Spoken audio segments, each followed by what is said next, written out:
this lecture, I want to tackle one of the most widely discussed and often misguided topics of interest in this field, muscle. I'll go over why you want to increase muscle mass and how to do it, and also how to properly maintain it and the health benefits of doing so, especially as we age. We'll also talk about why lifting weights won't make you bulky, which is one of the most common reasons that clients, especially female clients, tell me they don't lift weights. In this lecture, we'll cover why this doesn't automatically occur if you lift weights. Now, you may think that lifting weights is only for teenagers, bodybuilders, and athletes, but you're mistaken. Maintaining muscle is not only important for these individuals, but for a person of any age or ability. Research has repeatedly shown that it can help prevent clinical chronic disease like osteoporosis and type 2 diabetes. It also is a major factor in allowing you to move around and maintain your independence. You need at least enough muscle mass to walk unassisted, to get out of a chair, and to carry groceries. The best part about lifting weights is that there are no age restrictions. Now, you may need a modification of an exercise or two, but that is where a certified personal trainer can come into play and show you proper form to prevent injury and make any changes you may need to accommodate any physical limitation. I'll talk about finding a personal trainer a little later in this lecture. Just look up people like Ernestine Shepard, who began to lift weights at age 56 and started competing as a competitive bodybuilder in her 70s. We are also going to talk about the type, the volume, frequency, and intensity of exercise that induce hypertrophy or muscle growth, and some mechanisms that induce these changes. And we'll explore some of the new schools of training that are becoming increasingly popular. Sound good? All right, let's get into it. As we age, an interesting phenomenon called sarcopenia occurs, which is the natural, progressive loss of muscle mass as we grow older. How fast does this happen? Studies have shown that between the ages of 40 and 50 years old, we can lose more than 8% of our muscle mass, and that can accelerate to more than 15% per decade after the age of 75, if measures are not taken to prevent it. Fortunately, there is a lot we can do to slow this process down. Most people think that aging alone causes us to lose muscle. But now research is clearly showing that it's not simply aging, but more the lack of physical activity that is the major player here. One study looked at people who were lifelong exercisers to determine if chronic exercise could prevent the loss of muscle mass and strength in aging adults. They took 20 men and 20 women between the ages of 40 and 81 years old who exercised at least 4 to 5 times per week and competed as triathletes. These older athletes were put through a series of tests to study their health, their strength, and their body composition using magnetic resonance imaging, or MRI technology. MRI gives us an amazing view of the fat and muscle that you have in specific regions of your body. This study used it on the quadriceps muscle of the thigh to look at muscle quality. As you might expect, the younger people in the study did have a lower body mass index, or BMI, and lower body fat percentage compared to older athletes. But the fascinating part is that the lean muscle mass and strength were no different between the younger and the older athletes. What's more is that these benefits were similar in both men and women. And this highlights the fact that long-term exercise training can aid in preserving muscle mass. it may also prevent increases in body fat as we age. Plus, this study helps to debunk a common myth by showing that aging alone doesn't cause the dramatic drop in muscle mass that we often see. Rather, it's the chronic disuse and inactivity that are primarily to blame. One of the most interesting people to discuss is a man who is a prime example of how exercise and a healthy diet can improve your muscle mass and quality of life. He's John Nagy. Now, Mr. Nagy is a participant in the Physical Activity Center of Excellence at McMaster University in Canada. What makes him so unique is not only does he exercise vigorously, but he is also 97 years old. Yes, you heard me right, 97. A recent interview described his daily routine like this. His warm-up begins with movements in the shower, followed by floor and ball exercises for his core and his back. He'll then walk to the university 2 miles each way, or make up for it on his treadmill, followed by a 90-minute workout at the university. He also keeps dumbbells, resistance bands, and a Swiss ball in his apartment next to the treadmill and a stationary bike. Pretty impressive, right? Mr. Nagy embodies the idea of using regular exercise to maintain his quality of life, to stay able-bodied so that he can live to the fullest. And just like Ernestine Shepard, maybe we should all take a page or maybe a few chapters out of their books. But what about adding muscle mass with exercise? Maybe you notice that you've lost quite a bit of strength or function and want it back. Or maybe you just think exercise for muscle mass is the right step for you now. It turns out that resistance training or lifting weights adds muscle too. If you specifically plan your program with muscle gain as one of your goals. In another study, we put 24 men who are familiar with lifting weights in a periodized resistance training program 3 times per week for 6 weeks. During this training program, the subjects consumed either a placebo or a multi-ingredient performance supplement containing whey protein, casein protein, branched-chain amino acids, creatine, beta-alanine, and caffeine. And both groups of participants took their supplement, either the placebo or the multi-ingredient performance supplement, both before and after exercise. Now, you might be asking what periodized resistance training means.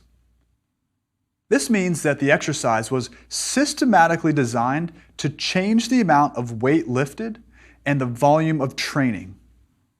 The goal of the exercise was to improve strength and muscle size.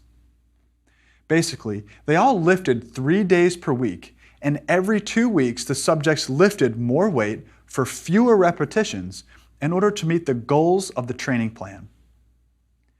Subjects in both groups improved body composition, showing us that the training plan worked. But the subjects who also supplemented with the multi-ingredient supplement increased lean mass more and lost a little bit more fat, although not statistically more, than the group that did resistance training alone, that is, those who drank the placebo. Other great news was that by doing resistance exercise, both groups improved their upper and lower body strength and some measures of power. Now, this is extremely important.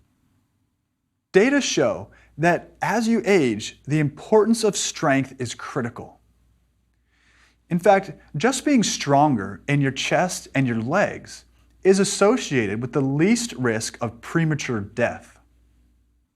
What this shows is that resistance training must be included in your exercise program, and that there may be some nutritional supplements that can help even more with improving body composition and performance. All too often, in this area of research, women get excluded from studies. I'd like to shed some light on part of the reasoning for this. It is mainly due to the hormone fluctuations that females go through month to month before menopause, which can influence certain variables that are measured. In order to minimize these variations, studies that include women typically track menstrual cycles so that the pre- and post-testing are completed about a month apart and during the same phase of the cycle. This way, hormone levels will stay at a consistent level as possible. With that said, more and more nutrition and exercise research is being done with female subjects. You can also test postmenopausal women to minimize hormone fluctuations. For example, in one of our collaborative studies, we explored the extent to which nutrition, resistance training, or the combination could improve body composition in obese, postmenopausal women. The result showed that resistance training alone improves strength, but not muscle mass, whereas diet alone lost a significant amount of weight, but it was from both fat and muscle mass.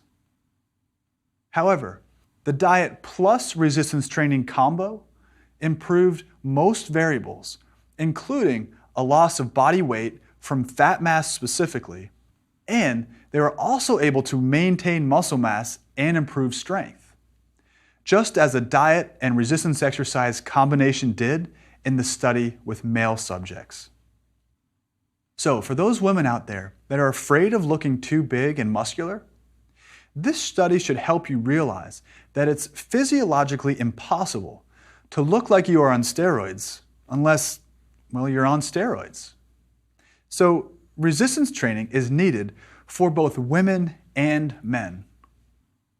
Overall, we see time and time again that in order to optimize your health and performance, it's the combination of both nutrition and exercise that creates a synergistic effect to induce the greatest amount of positive change. This is true particularly if you are overweight. The example I often give is that if you are a large, pear-shaped individual, long, slow cardio will likely make you a smaller, pear-shaped individual. The reason for this is that while yes, you are likely decreasing body fat, you are also losing a lot of muscle along with it. So your lean mass to fat mass ratio stays relatively the same because they are both lower. However, if you add dynamic weightlifting to your plan, you can actually change your body shape entirely by building lean mass and decreasing fat. Now, this isn't spot reducing. This is actually changing your entire body shape as you work to lose fat and build muscle. I've seen this over and over in our research and while working directly with clients. Now that you know exercise can maintain or improve muscle mass in both the young and the elderly across different training statuses, you're probably wondering what specifically you should do in order to increase your muscle mass. Well, as with most well-designed exercise training programs, you should have a balance between strength and endurance training, with your ultimate goal the key factor here in how much or how little of each of these that you do. You know, the difference between low-intensity steady-state aerobic exercise and HIIT training, and the benefits of both. Considering that most of the very best athletes on earth hire a coach or trainer, you might want to consider hiring a personal trainer too. If you are an elite athlete or a brand new person to exercise, hiring a personal trainer or coach is a great way to start or work on a new goal or to prepare for a race or competition. This way, you can try new exercises, avoid injury, and learn about your exercise and lifting options, and figure out how to lift safely while also working around past injuries. But how do you even begin the process of choosing a personal trainer? The first step is to figure out if you want to work out in a gym setting or have a personal trainer come to your house. And both are great options, and you just need to find what suits your lifestyle, personality, goals, and budget. Some trainers offer gentle encouragement, and others have an in-your-face style and try to motivate you. The last thing you want is someone giving you mild-mannered instruction when you know that does nothing to motivate you. And likewise, you don't want a drill sergeant type if you respond best to gentle and persistent encouragement. Personal trainers should also be held to some educational and certification standards. Some good certifications to look for are from the National Strength and Conditioning Association, or NSCA, and include Certified Strength and Conditioning Specialists and Certified Personal Trainers. Other excellent certifications include those from the American College of Sports Medicine, or ACSM, the National Academy of Sports Medicine, or NASM, the American Council on Exercise, or ACE, ACE, and the Aerobics and Fitness Association of America, or AFAA. Just like any skilled profession, referrals help you decide too. Trainers should be able to provide you with some contact information for people they have trained with similar goals. And besides asking about what certifications they have, or if they have advanced education in exercise physiology or related fields, ask about how they measure your success and how they progress clients.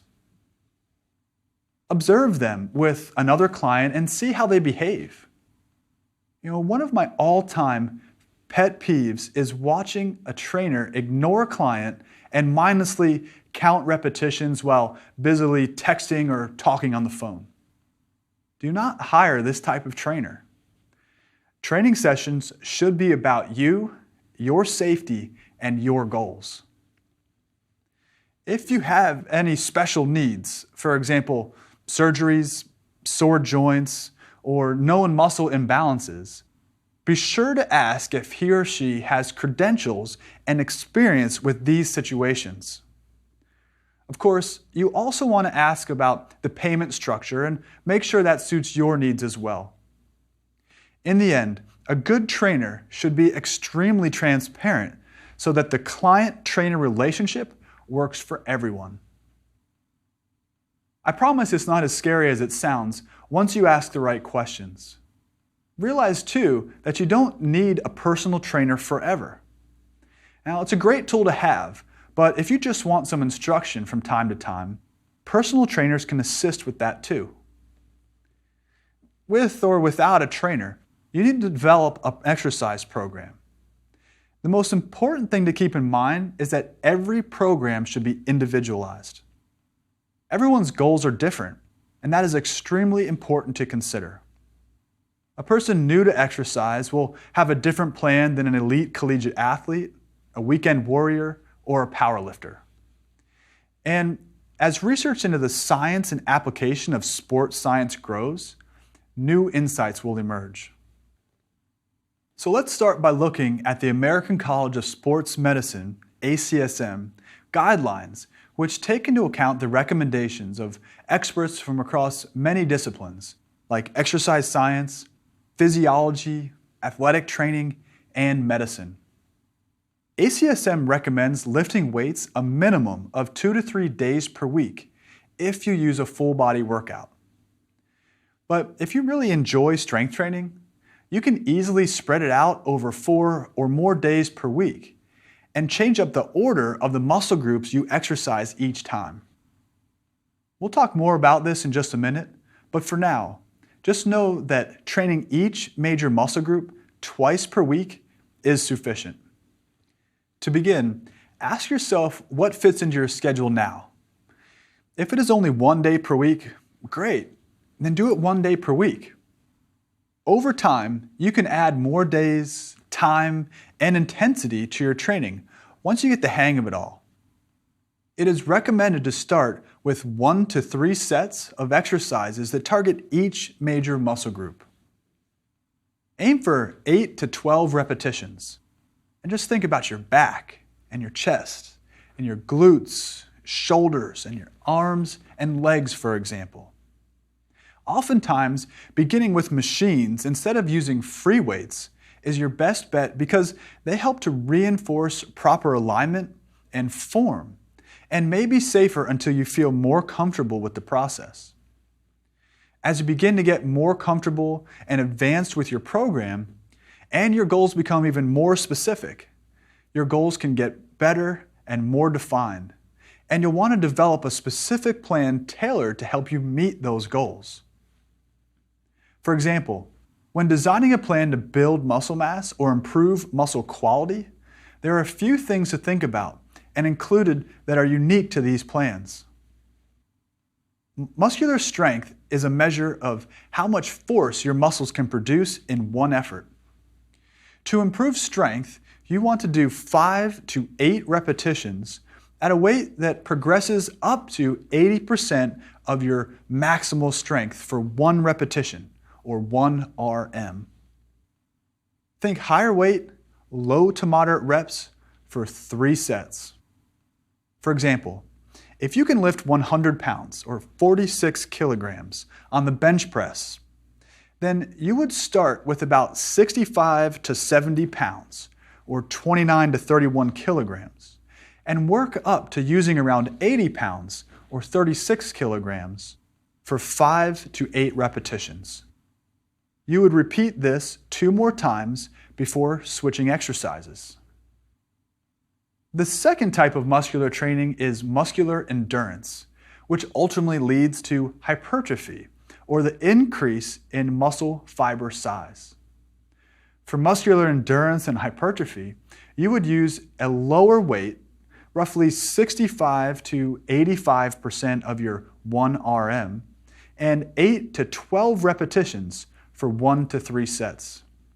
Again, if you can do a 1 RM bench press of 100 pounds or 46 kilograms, you would use 65 pounds or 29 kilograms and do more repetitions, up towards 12 or more, to improve muscular endurance and optimize muscle growth.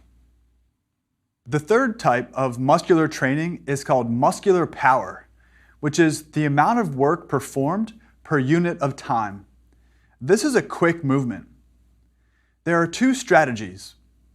The most traditional is to aim for a heavy load, typically over 90% of your 1 RM, and with only 1 to 4 repetitions.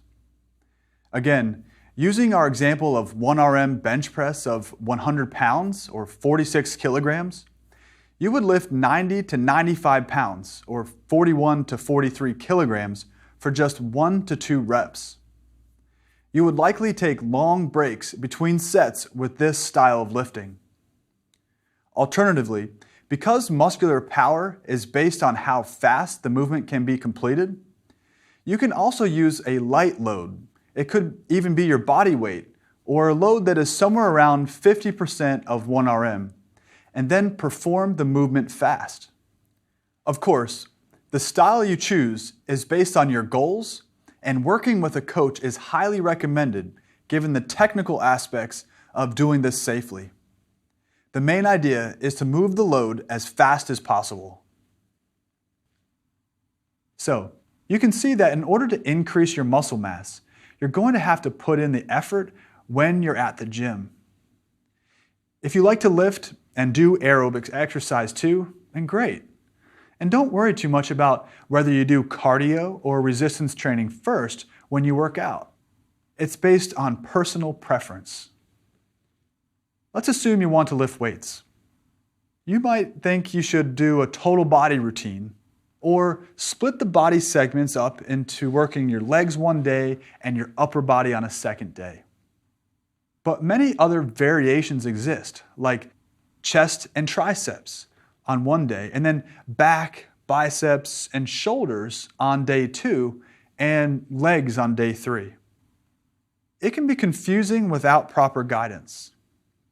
Well, to settle this argument, researchers recruited 20 resistance-trained young men and had them perform 2 to 3 sets of 8 to 12 repetitions for a total of 18 sets per session for 8 weeks. They used either a 1 day per week split body routine, where multiple exercises were done for 2 to 3 muscle groups per session, or a 3 day per week total body routine, where one exercise was performed per muscle group per session, with all muscle groups trained. The researchers tested the upper and lower body strength and muscle size. After 8 weeks, there were absolutely no differences except for greater increases in the size of the forearm flexors in the total body routine compared to the split body routine. So my suggestion is that you select a resistance training program that you like and you can stick to. One that you think is fun and keeps you engaged. The chances of you continuing this sort of program are probably far greater than if you follow some plan that you don't think is fun. So there are also other techniques that are now becoming common that are designed to help optimize muscle protein synthesis and muscle growth. If you're working with a trainer, you can discuss whether any of these would work well for you. One in particular is called blood flow restriction, or occlusion training. So what is it? Essentially, you perform low-intensity resistance training. And by low intensity, I mean really low. Only about 20% of your 1 repetition maximum. You do this while also occluding blood flow with a tourniquet or tight wrap. Does this sound more like a torture device than an exercise routine? Well, what's interesting about this type of training is that it does have many proposed benefits.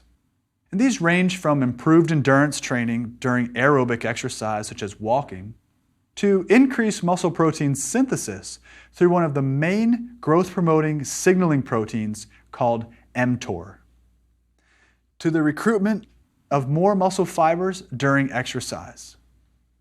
Some research has even shown occlusion training to increase growth hormone, which may influence many beneficial physiological outcomes. Supporters of occlusion training say it can produce the same responses if you were to lift heavy weights due to the buildup of some specific metabolites like adenosine monophosphate, inorganic phosphate, and lactate, as well as the depletion of phosphocreatine and a decrease in muscle pH, meaning increased acidity or muscle burn. Is it any better than doing traditional training though?